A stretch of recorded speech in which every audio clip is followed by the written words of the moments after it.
All right, so we'll be talking about designing technology solutions to impact engagement and socialization of persons living with dementia. Soon-to-be Dr. Ursula Jaros is a senior research associate here at Benjamin Rose. She's also the co-developer of the SHARE program, which you heard a little bit about this morning, and runs, 3 NIH grants going on. So, plenty of spare time for hobbies. So welcome. We are so happy to have you here, Sylvia. Aw, I didn't even earn it.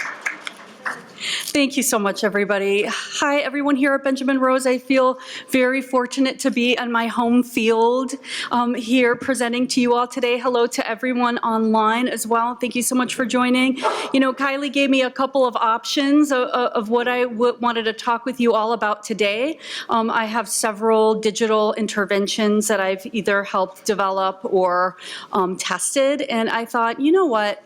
Today is the day that I really want to spend talking to you all about one of my newest interventions. It's called Making Connections Through Music. And while we talk today, I just want you to keep in mind the question, why music? Why are we choosing music why is music used as medicine? Why is music so impactful and helpful in the dementia care space? And I hope that you walk away from this presentation today with a really good idea of why we've chosen music for this program. To give credit to our funder, our funding is provided by the National Institute on Aging for this study, so thank you to NIA. And I'm going to talk about a couple of things today, and I'm going to speed through some of the things. But what I really wanted to hit home is the importance when we develop therapeutic interventions for engagement for persons with dementia. I'm of the belief that everyone deserves to be engaged, to do things that they love and enjoy for their entire lives. And as we age and things become more challenging, it's more important than ever to try to figure out ways to continue to do the things that we've always enjoyed for our quality of life, for our dignity, and for our general happiness and well-being. So using technology for solutions to engage older adults with dementia is applicable across care settings, so at home, in other community settings like senior centers, adult day programs, as well as in residential care, assisted living, even independent living, and nursing home settings. These types of interventions cross all stages of dementia, the entire trajectory, which is really important, and cuts across multiple types of helpers. So anybody can learn how to deliver these types of programs. And today I'm going to talk about the innovation of making connections through music, how the importance of partnerships in creating these interventions, and also the importance of having a little bit of business savvy to try to commercialize these types of interventions to make them scalable, get them in the hands of as many people as we can to help as many people as we can. And then we got to figure out, how do we keep these programs going in the long term? So different types of dementia technology solutions. So you've heard about several today. So there's solutions that are used by people with dementia. So clocks, signage, navigation aids, alerts, those sorts of things. Solutions that are used with, solutions that are collaborative. They include the persons with dementia in their development and also in their delivery. So activities programs, different types of communication interventions, and like reminiscence and life story therapy, life review work, that sort of thing. So solutions with, and then solutions on, things that we've all heard about and might even use. So safety and security technologies, location, apps, alarms, different types of monitoring. But today I'm going to focus on one technology solution that is used with persons with dementia, and that's called Making Connections Through Music. This intervention I developed in 2017. And I'm going to give a little bit of an idea of how that idea came about and talk about the journey of where we are today. So this is just a quick snapshot of our timeline, and I'm going to kind of walk you through the lifespan of this intervention. But before I start, I just want to tell you a little bit about what Making Connections Through Music is. So it's a group music intervention, so designed to use in group settings. And the unique part of this intervention is that it is delivered by older adult volunteers, okay? So that is a big cornerstone of what this is and the real focus of our technology development. It's designed to bring people with dementia together in a group setting to increase socialization opportunities, to increase engagement, successful participation in meaningful activities, utilizing music as a reminiscence tool, which we know is effective and one of the best non-pharmacological treatments we have to date. It's finding ways for the person with dementia to continue to feel useful, engaged in their lives, and connecting with other people, and really being able to share not only the joys, but also the challenges that we all go through in life, and be able to do that successfully and as long as possible.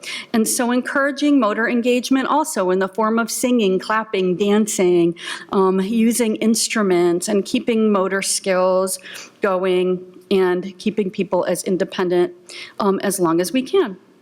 So how did this intervention come about? Well, around 2015, we at Benjamin Rose were asked by the Ohio Department of Aging to do a community research study looking at the music and memory intervention. Is everyone familiar with that? Music and memory. I know we have some people, that have worked on that. So it's personalized, individualized music that older adults would listen to. Some of you may have seen the movie Alive Inside. And, that is a good example of using music as a tool.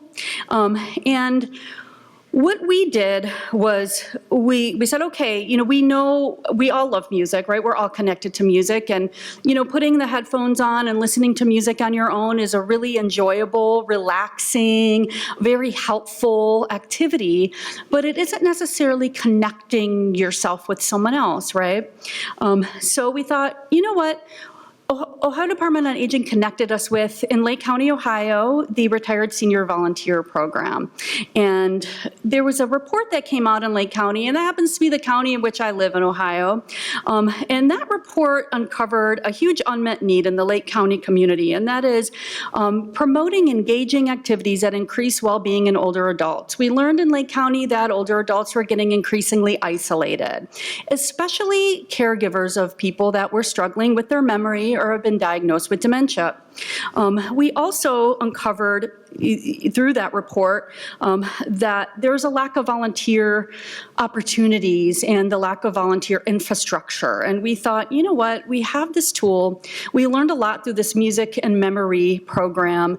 I'm going to develop a group music intervention to try to tap into some of these unmet needs in Lake County. And the Lake County commissioners were offering a small grant opportunity to investigate this further. And that is where the Making Connections Through Music program was born. And we really wanted to address the lack of senior center utilization, not only for older adults in general, but for caregivers specifically. And then really persons living with dementia, even in the early stages, aren't really utilizing senior center services. So we thought, let's get people out of their homes into the senior centers and see if we can, get people using senior centers more.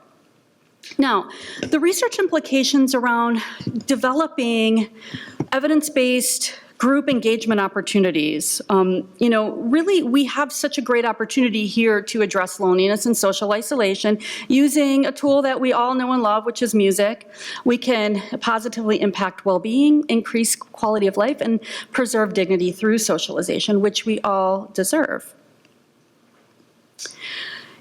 This is where I'll kind of speed through. You all will get the slides, but I'm not going to spend a ton of time talking about theory, but I do want you to know that Making Connections Through Music has a very strong theoretical foundation of the comprehensive process model of group engagement. And here's this big scary diagram, and I'm not going to go through everything in detail, but you'll have the slides. So, spend some time taking a look at it so you can understand kind of the bones that our intervention is built, the foundation. And really what we're looking at is addressing these three components. So environmental factors, right? How important is it to run an activity in a room that has appropriate noise levels, minimize distractions? Like, who wants to sit in a room that's too hot or too cold, or the lights are too bright, or it's just not comfortable, or the seating isn't correct? And there's a lot of things that are distracting and preventing people from properly engaging and giving them the highest chance of success, right? So that's one of the main components. The other is personal, so personal attributes. So we're looking at cognitive function. This is a strength-based intervention, so that means we can work with anyone, and it doesn't matter the level, because we're really paying attention to what are the remaining skills and strengths. We're not focusing on deficits, right? So we're really looking at cognitive strengths, social abilities. What type of socialization type are you? And what are your current sensory abilities? And we want to build off of those strengths. And then also looking at the activity content. What type of activity? Does it have meaning to the person? Does it include or require any sort of physical activity? And does it promote connection with others? And our intervention does all of those things. And so this whole diagram got even scarier, if you can even imagine. And I'm going to use it as a guide when I go through all the different components so you can see how the technology was born out of all of this. So it's really quite exciting. Anyway, I find it exciting. So I hope that you do too. So I've labeled these attributes 1 through 4, and 4 are the outcomes, and I'll talk a little bit about that. And I don't want to get too researchy, but it's here if you want it, and taking a look at it later. But really, what we're trying to say is all of these attributes can equal increased levels of engagement. Okay, so are people using the materials? Are they singing along? Are they dancing? Are they clapping? Are they using the instruments? We're really big part of our intervention. The second one is personal attributes. How are we able to design something to help anybody perform something successfully with dignity and with enjoyment, and then, what materials are we going to use? So I'm going to walk everybody through that. But we're hoping that these 3 components will equal higher levels of engagement, more positive affect, more smiling, less sadness, less anxiety, and also an increase in certain types of behaviors and a decrease in others. So less sleeping, less behavioral expressions, and more positive affect. So we created a rudimentary version. I'll show a video of that, and then those results translated into our digital technology, which included an online course for training volunteers as well as a tablet application. So I'm excited to show you all those. So originally, we started off with 6 sessions, and as you can see, the session themes. So this is kind of a basic model here, right? We have 6 sessions. Each of them has a session theme around a topic area that we can all relate to. So first one is celebrations and, birthdays, weddings, all the things that we celebrate throughout our lives. Weather and seasons, we could all relate, especially living in the Cleveland area of our crazy weather, right? We all have connections to weather, to love, romance, friendships, those sorts of things. So 5 sessions and the greatest hits that they get to pick, which is their favorite one, and we do all of those in session 6. But that is a 6 session. Each session theme has topic areas associated with them, and that's where we started.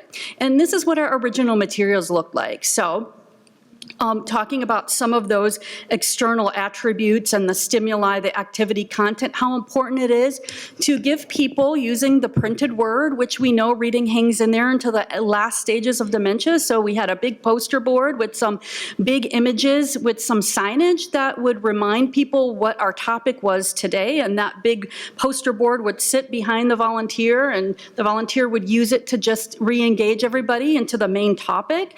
We see a basket of instruments. We used an iPod Shuffle. Anyone still use an iPod Shuffle? Yeah, so that just tells you where we started. Those are quite complicated to use, and I know Apple considers them a vintage product right now. That's how, so, we had to find something else. On the bottom row of the pictures, you see our original group of volunteers, and we trained them in person for 2 days with a binder with everything that they need to know to engage persons with dementia and how to run this activity. So you see a little bit of that, and on the bottom right, that's what their training materials looked like. It was just a paper binder with all the good information inside. And now I'm gonna show you a video of our original intervention if it works. So let's see here. I think we can. I think we can send I think we could send a link for everybody to watch it. Yeah, sorry. Best laid plans. So let's try again. Let's keep moving. Anyway, as you've imagined, it was such a wonderful experience. and so great, and everyone had fun. But I guess I'll describe our volunteer here on the left did such a great job of inviting our participants up. With this woman in particular was dancing and having a good time, and it was so great. Part of what we do then is also show photographs. They would hold photographs that would tie into the themes and then reminisce, and that particular song was Fun, Fun, Fun. I won't sing it for you. It would just be bad for everyone involved. But there was a picture of a car, and then everyone was reminiscing about their first car or their child's first car. So you get the idea. I'm hoping my next video plays. We'll try. But in the pilot study, we did find some encouraging outcomes in terms of extremely high levels of engagement. So upwards of 97% engagement, of active engagement. So people either responding to the discussion questions, holding the materials in their hand, playing instruments, singing, dancing, clapping, foot tapping, the whole deal. High levels of positive affect, a lot of smiling and laughing and connecting with others. Also high levels of satisfaction of the person with dementia participating, as well as low levels of non-engagement, so sleeping during an activity or staring off or like getting distracted by something else, and no instances of agitation or negative affect, which, you know, it was preliminary. It was a small study. It was 78 persons with dementia, but it was a preliminary encouraging finding, telling us that, you know, maybe we should consider expanding this and doing something more. And so I think these findings from our volunteers, so we had 28 volunteers in 2 pilot studies, and, you know, 65% of them felt they were sufficiently trained in dementia education, not very well trained in technical education. They were all worried about the technology and not comfortable at all using it. They felt like they were sufficiently trained in running the group music activities, but they would make some changes to some of the materials that they used. So that was really interesting to know. But I think the main thing we took away was, would you volunteer for this program again? And 100% of them said yes. So we knew that we had something special that people really enjoyed, but we just didn't give them the best opportunity to learn how to conduct such a program very easily. So what we then decided to do was, you know, we need to expand this intervention, but we need funding first. And we need to look into our results even further to see what we can come up with. And so what I did was I asked an old colleague of mine who was a musician himself, who I used to work with developing these types of interventions for over 20 years, hey, I have this music intervention. Are you interested in it? And this gentleman on the right here with the glasses, my friend Greg, and Greg said, yes, this is so cool, Sylvia, let's do something. So we decided to start writing grants. This was before 2020, because we all know what happened then. And we wrote a couple grants, and, you know, we were going through that process, and we were successful. So, you know, just to say how important it is to develop really fruitful partnerships when you are trying to develop a digital intervention and trying to bring it to scale. So Benjamin Rose, as you know, we've been here since 1908. So we were looking for a friend and trying to get this going. And so my partner, Greg Gorzel, is with a company called Hopeful Aging. They're a for-profit company, but they're a global leader in dementia innovations. And it was really great to be able to lean on a former colleague to reconnect and write this grant here, which is a small business technology transfer grant through the National Institute on Aging. And we got funded for a 3-year study here, as you can see. It was kind of a big one. And, you know, you need a little bit of money to help develop some of these technologies. So this was really helpful. So in phase 1, we conducted some focus groups to ask people what they think and what they like. And then we developed the product, and now we're in the middle of a clinical trial. So I'm going to talk a little bit about that. So in phase 1, we developed some prototypes on a tablet application that looked a lot better than what the paper stuff looked like. I mean, it wasn't perfect, but people liked it. So we thought, hey, we're on the right track here. So we developed 2 sets of prototypes. Sorry, I'll go back. One is for a tablet application, so we can kick that iPod shuffle to the curb, and then a volunteer training course that would be conducted online, so we can get rid of that binder. So, you know, look at us, we're upgrading. And it, you know, it wasn't easy, but we got a lot of really great feedback. So we conducted We have 5 minutes left. Oh, I'm gonna have to fly. So we had some focus groups going, and look, 100%, everybody loved it. It was great. And then our volunteers, we had a whole set of focus groups who also loved what we were trying to do. So we said, all right, well, instead of 6 sessions, we're gonna do 16. So these are the topics. So we expanded a lot of our sessions. And then this is what our training course looks like. So looking at those external attributes, we wanted to teach volunteers to how to set up the room and how to welcome people and how to use all the features. So everything's online. So we gave them more training on how to lead the session. Here's an example. They click on these little yellow circles and it tells them, how to design the lighting, how to arrange the seating, how to do all the things to reduce distractions and minimize noise. We talked about session length, so they're clicking on a bunch of stuff and reading things and watching videos. And this is an example of our tablet application. They have a checklist that they click to make sure they do everything they're supposed to do. And they told us they didn't get enough dementia education, so we gave them more. So a lot of clicking in the brain and understanding some things that, were designed for lay people. So it was, really written in a way that's understandable so they can learn about the different types of dementia. So they can engage people better. We taught them about communication and focusing on strengths and how to make things harder or easier depending upon the strengths of the group and, what to say and what not to say and how to say things more effectively and all of those great things. And how to use the senses as strengths when some of the other cognitive skills aren't necessarily as strong as they once were, and really trying to teach people how to use and select familiar music. And in our app, there's a lot of really great songs and a lot of questions and photographs. So we got rid of the big poster board, and now the photographs are on the tablet streams to a television, and it's all on a TV, and everybody can see it, which is really great. And as we're teaching people how to engage and use the technology, we're also using external memory aids. So you see some artwork there that's tailored to every theme, which is really a beautiful looking tablet application, and really helps volunteers do it very simply.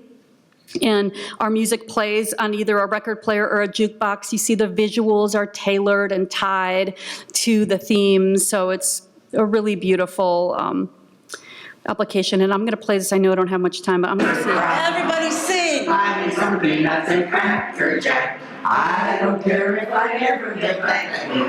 For the whole team, they don't win, it's a shame. For it's 1, 2, 3, stretch you out at the old ball game. Okay.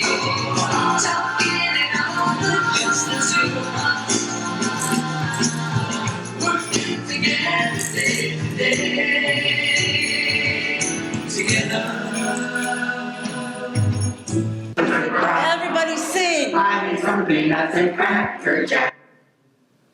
All right. We're in the middle of a clinical trial. I know I'm running out of time. We have 2 groups, one that's led by trained older adult volunteers and one that's trained by staff. And what we're trying to do is determine if our trained volunteers can produce the same amount of engagement and positive affect as staff can. So the staff shortages that are in residential care, we hope we can address through volunteer efforts, and that is the goal of our clinical trial. We're looking at 12 sites and 144 persons living with dementia, and we are almost all the way through that study. There's a QR code. You can look at more information if you want. Conclusions, involving older adults as volunteers to help increase engagement opportunities in community and residential care settings is a viable option. We really look forward to being a solution in the marketplace for residential care communities that are interested in increasing their activity selections. So that is where we're heading, and I hope that I know you weren't able to watch the first video, but I hope that this presentation could at least get you talking about why music is medicine, and how important it is for us to learn more as researchers. And music is a tool you can use at home with your loved ones, and to reminisce and create new memories, which we know we all deserve to create new memories. And I have one last thing. Can I? So I know music is very important to all of us, and I thought I'd leave you with some lyrics from one of my favorite songs from the Dave Matthews Band. Anybody Dave Matthews fans in here? And it's a song called Something to Tell My Baby. So I think of this song when I think about this intervention and how proud I am of it and how much good we can do. So someday we're all going to leave here, maybe sooner than we wanted. It's special because it's fleeting, all of the things that we did. What do we leave behind us? Something that will remind them, something to make them smile when they think about it, something they can reach for, something to hold on to, something to keep us hopeful. Forever at the ending, impossible, but just maybe. And when they think about it, there's something to remind them. It's going to make them smile and maybe make things easier, as long as we remember it's as good as real. Thank you.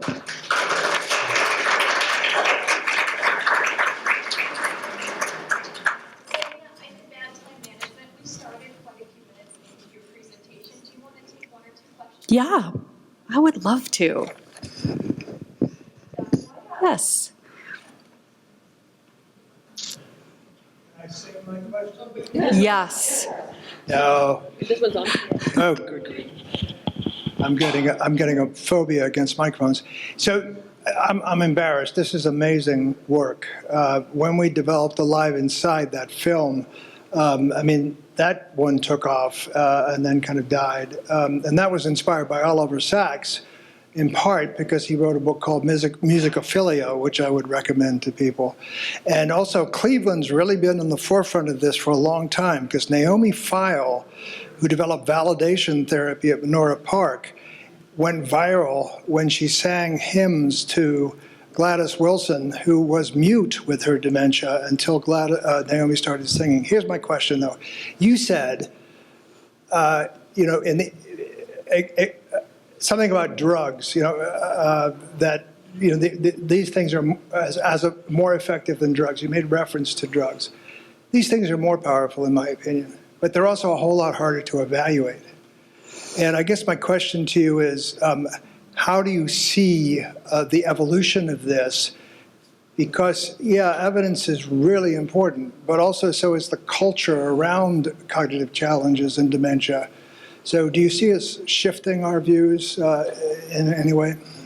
Yeah, and let's come full circle, because I started my career at Menora Park. So a lot of my work now is based on the foundation of Montessori-based activities for persons with dementia, and that's kind of where I started along the way. And I really hope that interventions like this, and what I said was non-pharmacological, right? Like and I agree with you, these are more powerful and readily available, but I guess the findings just aren't as bought into, I don't know, but I really do think that it's more powerful to have something that's a scaffold around when we start to struggle. We all, as we age, will start to struggle cognitively, even within normal aging.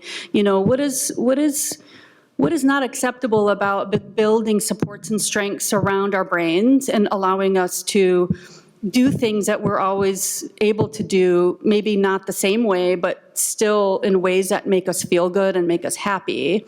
And I think when we start to take these types of studies and they're large enough, I think the biggest problem with the research is that the samples aren't large enough, right? And we're not hitting grand slams with our findings. But I think that NIH is starting to really focus on music as medicine, and I guess if you're a researcher, start doing work in this area so we can really start getting more opportunities to make programs like this more mainstream.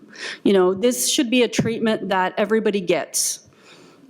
I think there's a lot of the work we do here at Benjamin Rose. We have a lot of really great evidence-based interventions that, share, namely you heard about it, should be the first-line treatment post-diagnosis of dementia, and I believe that 1,000%. That's why I wake up every day. So I feel like if we can start really changing the culture around what findings are most important, we can start actually moving things into usual care. I hope I answered your question, and I'd love to talk to you more. And if anybody else wants to do a new movie, I'm there for it. Would love to make another movie about music. So, anything else? I know we're out of time. I would love to talk to you all again. I'll hang around out there a little bit, but I do live here at Benjamin Rose, so if you ever need me for anything or would like to just talk about programs and activities, I'd love to. Thank you, everyone. Enjoy the rest of your day, and welcome to Benjamin Rose.